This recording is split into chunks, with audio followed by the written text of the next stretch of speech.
Let me tell you, it is such a pleasure and an honor to join you today in Nashville for your 2012 General Conference. I want to start by thanking Bishop McKenzie for her introduction, and I want to honor her for the history she's made. For the example she has set and for her inspired leadership in this church. I also want to thank Mayor Dean for his service to the city and for taking time to join us here today. And finally, I want to thank all of the bishops, pastors, and lay leaders in AME churches here in America and around the world.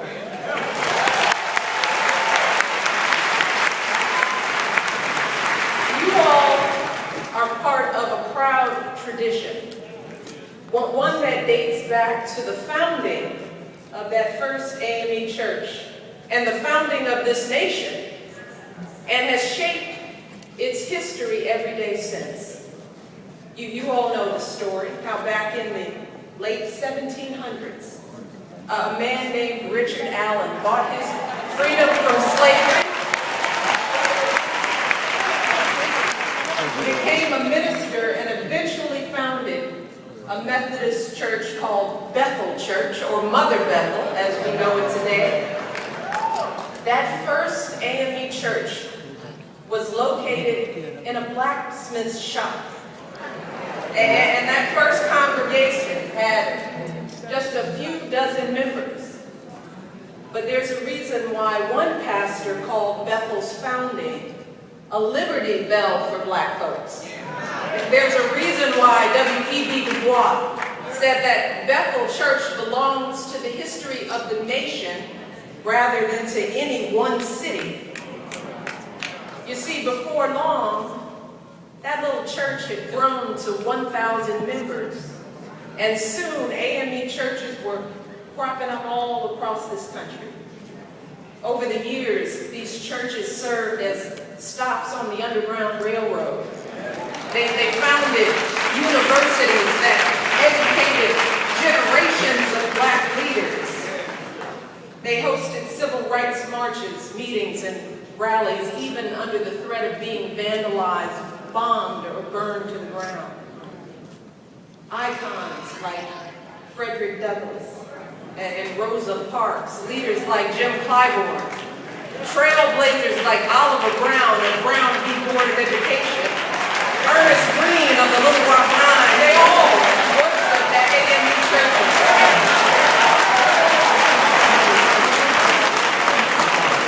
And so did many of the quiet heroes who never made the headlines.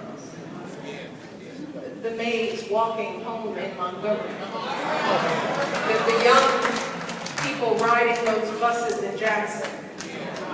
The men and women who stood up and sat in because they wanted something better for their children.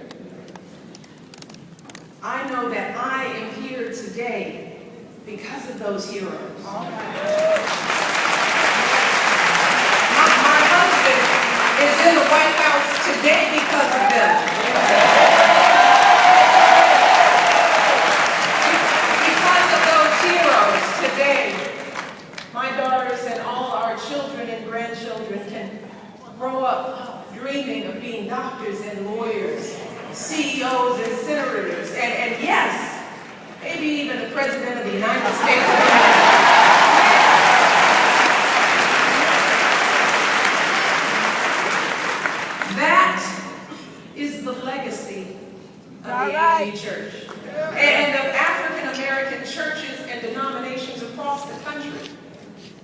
But let's be clear, a legacy is not an end unto itself. Come on. Come on. As another pioneering AMEC woman, Dr. Janie Coleman Williams, once said, she said, you do the best you can and try to leave a legacy, but somebody has to carry it on. And that's what I want to talk with you about today. I want to talk about how we carry on the legacy that is our inheritance as Americans, as African Americans, and as members of the AME Church. I want to talk about what we can learn from our history about the power of being an active, engaged citizen in our democracy. Now, back when Frederick Douglass was still working on a plantation, back when Rosa Parks was still riding that segregated bus, the injustices we faced were written in big, bold letters on the face of our laws. And while we may have had our differences over strategy, the battles we needed to fight were very clear. We knew that to end slavery, we needed a proclamation from our president, an amendment to our Constitution. To end segregation, we needed the Supreme Court to overturn the lie of separate but equal. To reach the ballot box, we needed Congress to pass the Voting Rights Act. So yes, we moved forward and we won those battles. And we made progress that our parents and grandparents could never have imagined. But today, while there are no more whites-only signs keeping us out, no one barring our children from the schoolhouse door, we know our journey is far from finished. That's it. But in many ways, the path forward for this next generation is far less clear. I mean, what exactly do you do about children who are languishing in crumbling schools, or graduating from high school unprepared for college or a job?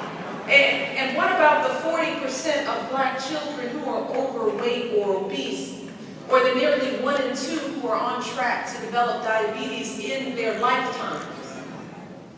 What about all those kids growing up in neighborhoods where they don't feel safe?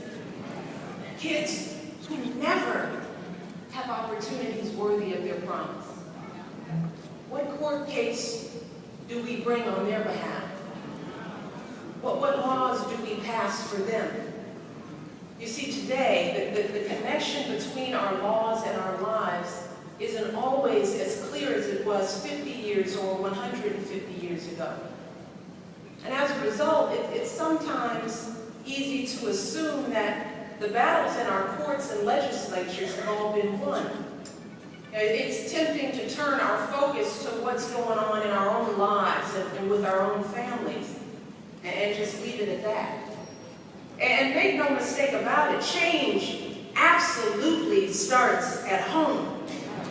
Change absolutely starts with each of us as individuals, taking responsibility for ourselves and our families, because we know that our kids won't grow up healthy until our families start eating right and exercising more. That's on us. We know that we won't close that education gap until we turn off the TV and supervise homework, attend those parent-teacher conferences, and serve as good role models for our own children. That's on us.